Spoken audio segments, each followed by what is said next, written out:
Hello everyone, welcome back to Shrutish channel. ಜನವರಿ 1 ಬರ್ತಾ ಇದೆ ಮತ್ತು ಸಂಕ್ರಾಂತಿ ಹಬ್ಬ ಬರ್ತಾ ಇದೆ ಅಲ್ವಾ. ಒಂದು ಸ್ವೀಟ್ ರೆಸಿಪಿ ನೋಡ್ಕೊಂಬರೋಣ. ಅದೇನು ಅಂದರೆ ಸಿಹಿ ಕುಂಬಳಕಾಯಿ ಹಲ್ವಾ, ಬೆಲ್ಲದಿಂದ ಮಾಡಿದ ಸಿಹಿ ಕುಂಬಳಕಾಯಿ ಹಲ್ವಾನ ಹೇಗೆ ಮಾಡೋದು ಅಂತ ನೋಡೋಣ. ಈಗ ನೋಡಿ, ಒಂದು ಕಡಾಯಿ ತಗೊಳ್ಳಿ. ಅದಕ್ಕೆ 2 ಸ್ಪೂನ್ ತುಪ್ಪ ಹಾಕ್ಕೊಳ್ಳೋಣ.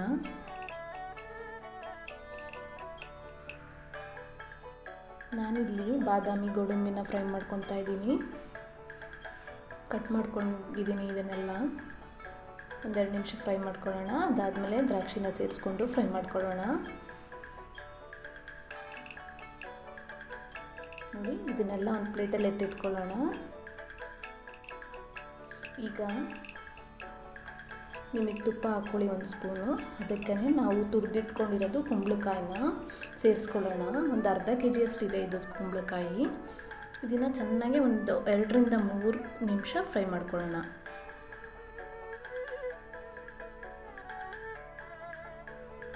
ನೋಡಿ, ಫ್ರೈ ಆದಮೇಲೆ ಲಿಡ್ನ ಕ್ಲೋಸ್ ಮಾಡೋಣ. ನೋಡಿ, ಈಗ ಲಿಡ್ನ ಓಪನ್ ಮಾಡಿ ಸಾಫ್ಟ್ ಆಗಿದೆಯಾ ಅಂತ ನೋಡೋಣ.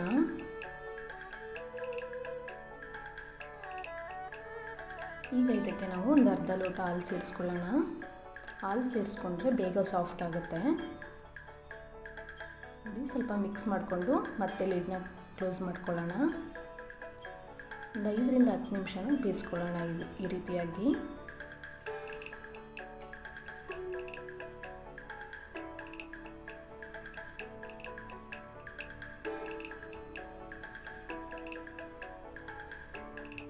ನೋಡಿ, ಮತ್ತೆ ಲಿಡ್ನ ಕ್ಲೋಸ್ ಮಾಡ್ತಾ ಇದ್ದೀನಿ.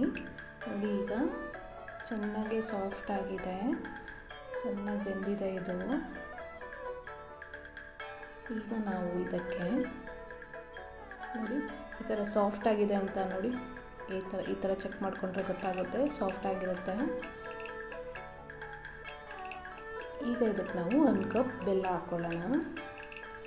ಬೆಲ್ಲನ ಹಾಕ್ಕೊಂಡು ಚೆನ್ನಾಗಿ ಮಿಕ್ಸ್ ಮಾಡ್ಕೊಳ್ಳೋಣ.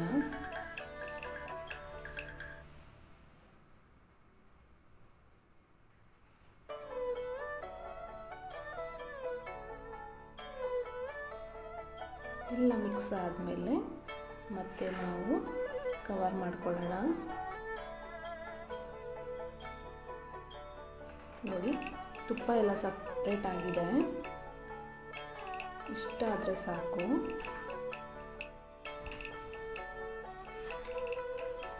ಈಗ ಬೆಲ್ಲ ಎಲ್ಲ ಕರಗಿ ಚೆನ್ನಾಗಿ ಹೊಂದ್ಕೊಂಡಿದೆ. ನೋಡಿ, ಹಲ್ವಾ ರೀತಿಯಲ್ಲಿ ಚೆನ್ನಾಗೆಲ್ಲ ಮಿಕ್ಸ್ ಆಗಿದೆ. ಇದಕ್ಕೆ ನಾವೀಗ 1 ಸ್ಪೂನ್ ತುಪ್ಪ ಆಡ್ ಮಾಡ್ಕೊಳ್ಳೋಣ. ಇದಕ್ಕೆ 1 ಸ್ಪೂನು ಏಲಕ್ಕಿ ಪೌಡರ್ ಸೇರಿಸ್ಕೊಳ್ಳೋಣ. ಸ್ವಲ್ಪ ಮಿಕ್ಸ್ ಮಾಡ್ಕೊಳ್ಳೋಣ.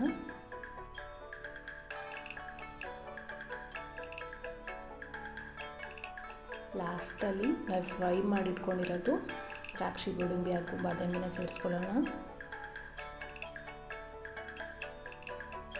ಈಗ ಸಿಹಿ ಕುಂಬಳಕಾಯಿ ಹಲ್ವಾ ರೆಡಿಯಾಗಿದೆ. ಒಂದ್ಸಲ ಟ್ರೈ ಮಾಡಿ, ನನಗೆ ಕಮೆಂಟ್ ಮಾಡಿ ಹೇಗೆ ಬಂದಿತ್ತು ಅಂತ. ನನ್ನ ಚಾನಲ್ನ ಯಾರು ಇನ್ನೂ ಸಬ್ಸ್ಕ್ರೈಬ್ ಮಾಡ್ಕೊಂಡಿಲ್ವ ಅವರು ಸಬ್ಸ್ಕ್ರೈಬ್ ಮಾಡ್ಕೊಳ್ಳಿ, ಲೈಕ್ ಮಾಡಿ, ಶೇರ್ ಮಾಡಿ. Thank you all.